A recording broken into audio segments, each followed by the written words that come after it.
Hello and welcome to another Foley Artwork video. So for this video and going forward, I've started to notice that I definitely started opening a lot more boosters. I mean, when I say a lot, it seemed a lot for me. It's not a lot for some people's standards. I think I've only ever opened one booster box, and that was for Modern Masters. Everything else has just been an extension of opening up boosters that are part of, say, a bundle or intro packs or things like that, and then occasionally, buying a couple of extra boosters just to do a video about pack wars or something else like that. But I did notice that I had a lot of stuff with M12, and I'm mindful of keeping these videos fairly short. I'm obviously wasting time with this explanation as well.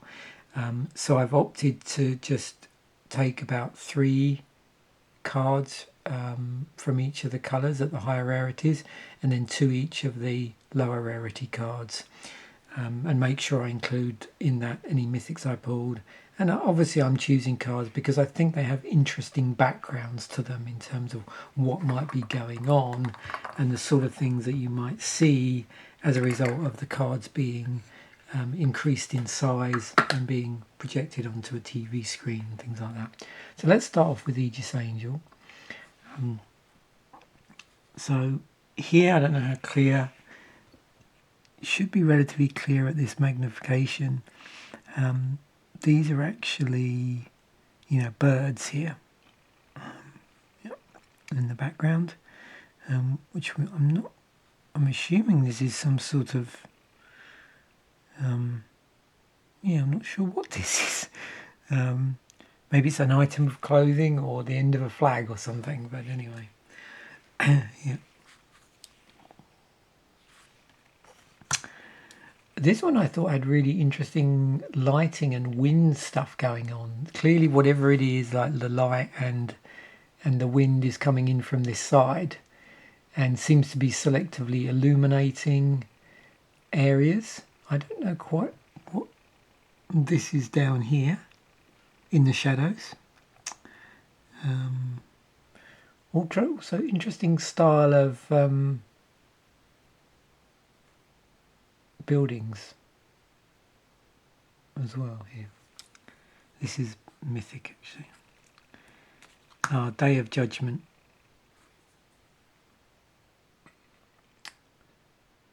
So I imagine that looks pretty dramatic blown up.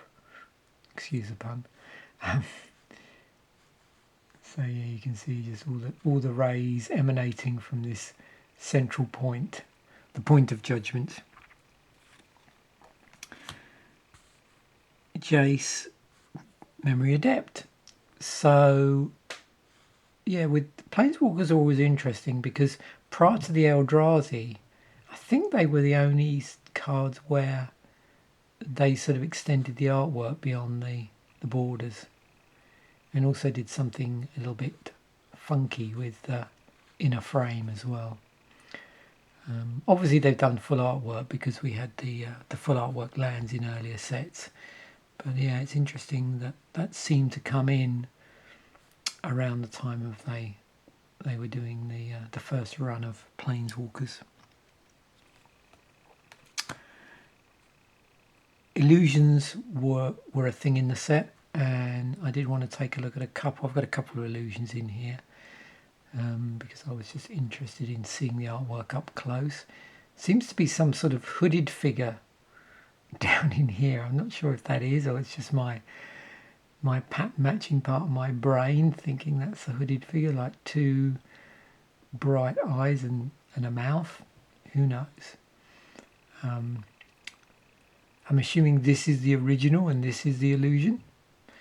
The illusion doesn't seem to have a mace for some reason.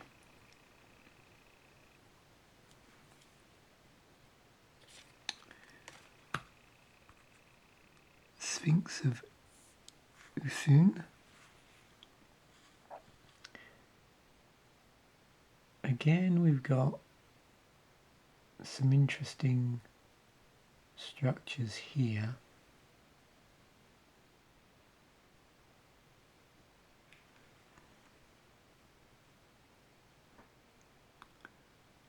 sure what that is. Clearly must be flying things. Nice cloud. I don't see anything else. I mean, the Sphinxes always look super interesting, I think. Oh yeah, Cemetery Reaper. This is weird here. I don't know what this is. You know, this looks like a tentacle or an eye, some weird eye, doesn't it? And the other reason why I included this, because I don't know if I don't think I mentioned this in the set musings. I know I mentioned about like Illusion Tribal, but there was also this card. So you had a Zombie Lord in the set as well. And I wish I'd gone through actually the set as a whole and looked to see what else was sort of fell into that category. I mean, I know we had the was it Automaton, and there was something else as well in the set which seemed to buff certain types of creatures. So there was a little bit of a small theme going on in the terms of sort of tribal buffing.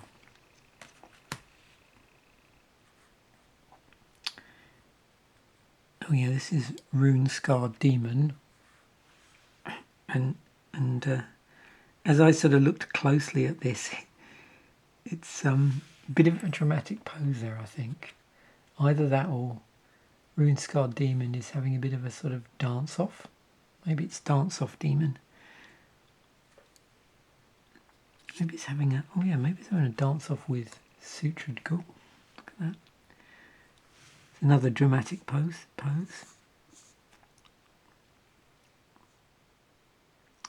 And some well-placed bats there, I think.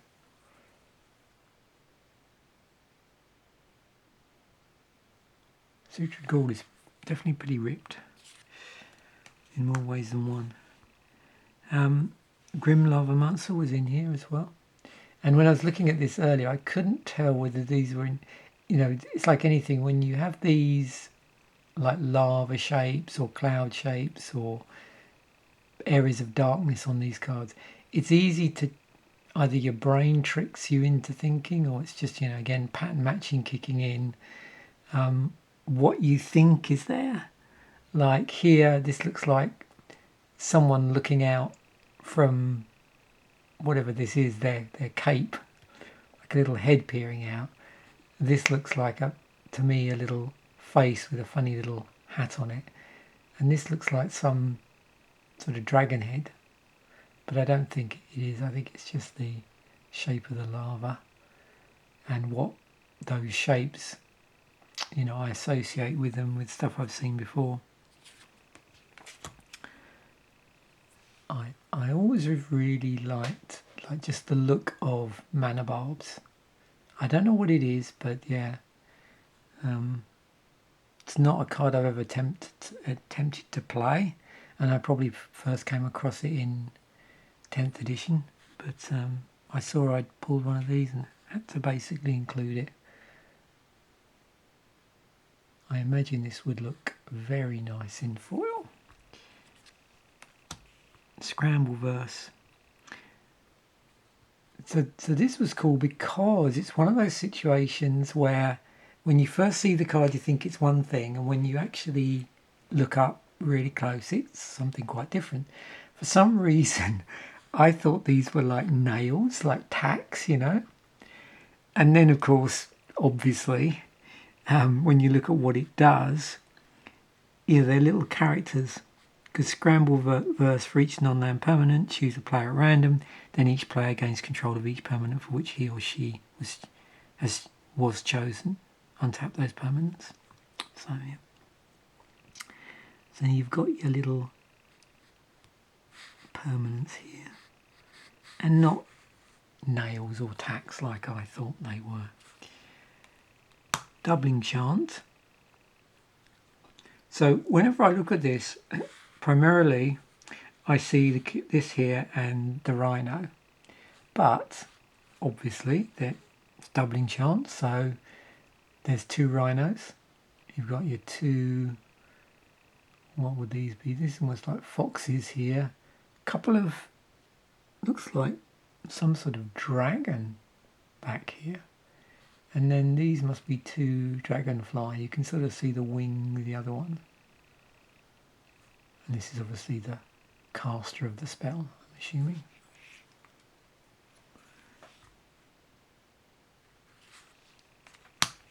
Garrett was another planeswalker I pulled.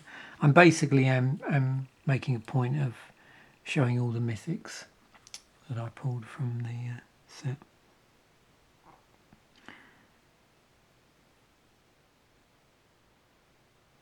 Again, you know, slightly extending beyond up here, the inner frame.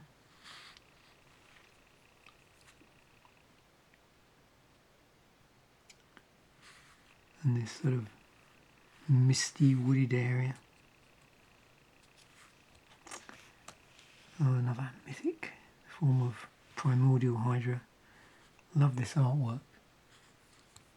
In fact, that's quite a lot of, you know, hydra artwork generally I always find really cool.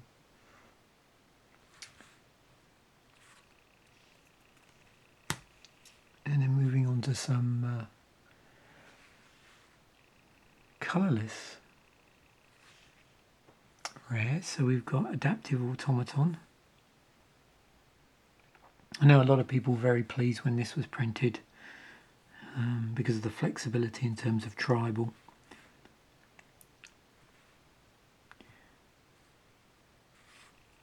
And a couple of rare lands. So I did manage to pull a couple of those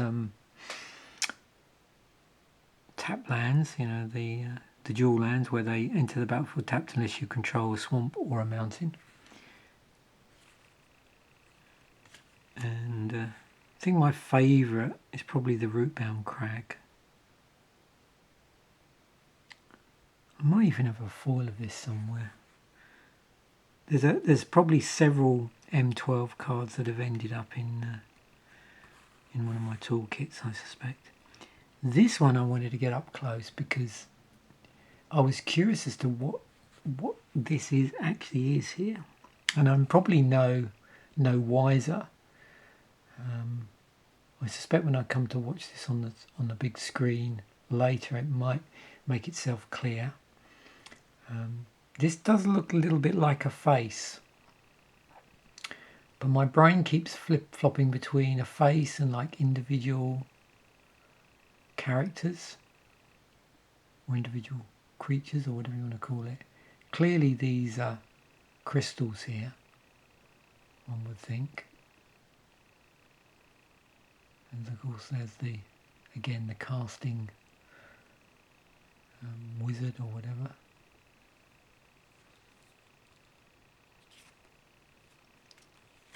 Oblivion Ring.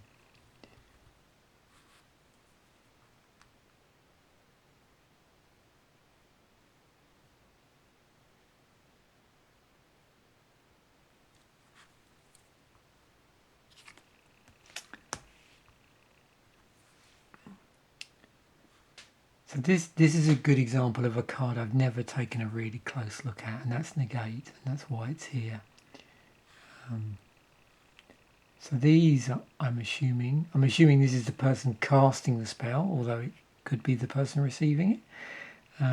Looks like it's emanating from their hands here, the spell. And you've got their torso there. So whenever I looked at this, I really just focused on the ring, and then everything else was just background noise. Another illusion.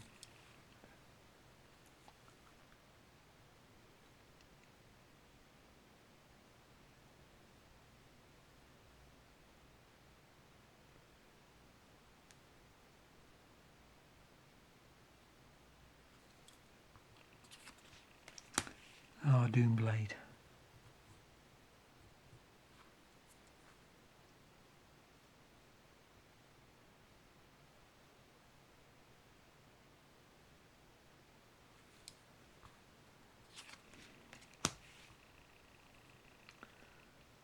So I see 4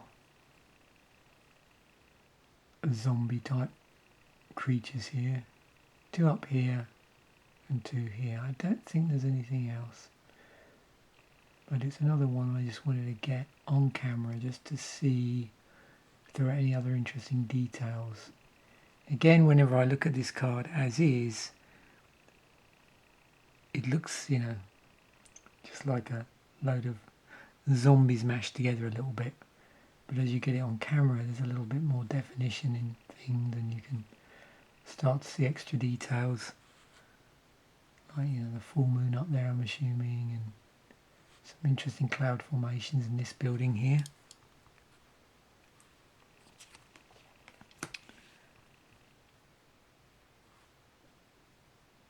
Circle of flame. I wanted to see what was the fire down here. Almost looks like photorealistic. Obviously, we've got the character here. I wasn't sure if there was anything going on over here, and I don't think there is. I wasn't sure whether that was a castle, but I don't think it is a castle.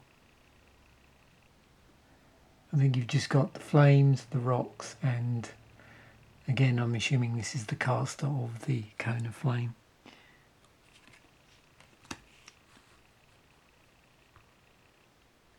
I imagine this would look pretty spectacular if done right in foil. So we've got Tectonic Rift. Destroy target land creatures without flying, can't block this turn. Looks like we've got some sort of house here disappearing into the rift that's opening up. In fact, a number of things are probably disappearing down rifts, and then the sort of strike here where everything emanates out of from.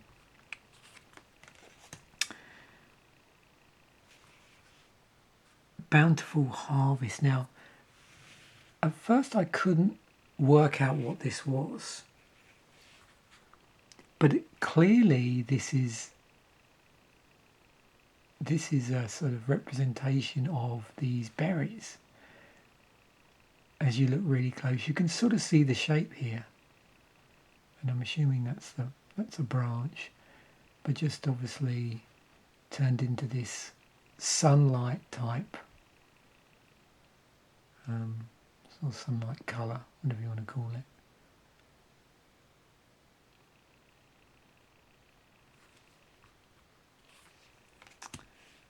Overrun. Now, Overrun's one of the few cards where, when I do look at it without it being magnified up, I do see quite a lot going on. So I was curious if I noticed anything else. I probably might have missed the other wolf here. Definitely I was always aware that there were these 4 little critters down here. But then I'm starting to see other things now I'm talking about it, like there's something over here. I see this here. I'm not sure what this is. We've got some other thing down in the corner here as well. Oh, and is there a winged creature up here? I've just noticed that. So as you look, you start to notice other creatures and other slightly more bizarre creatures as well. And then finally, Manolith. I always flip-flop between which of the 2 artworks I prefer, this original one or the later one in the subsequent core set, and then when it was put into other supplemental product. But I think this one really nicely represents the different colours of the mana, because you've got the sort of green, the blue, that's supposed to be black there I suppose, then red, then white in here, considering it's a mana rock that can add one mana of any colour to your mana pool. So yeah, it's pretty cool. I don't know if I've ever seen a foil one of these, but I do know the other one, which is like generally just a thinner structure, looks pretty cool in foil when I saw one. So there we have it. I hope you've enjoyed this this video. I don't know if this is probably longer than the other ones. The idea is to try and spend a little bit more time on cards by showing less on camera, if that makes sense. So thanks once again for watching. Bye for now.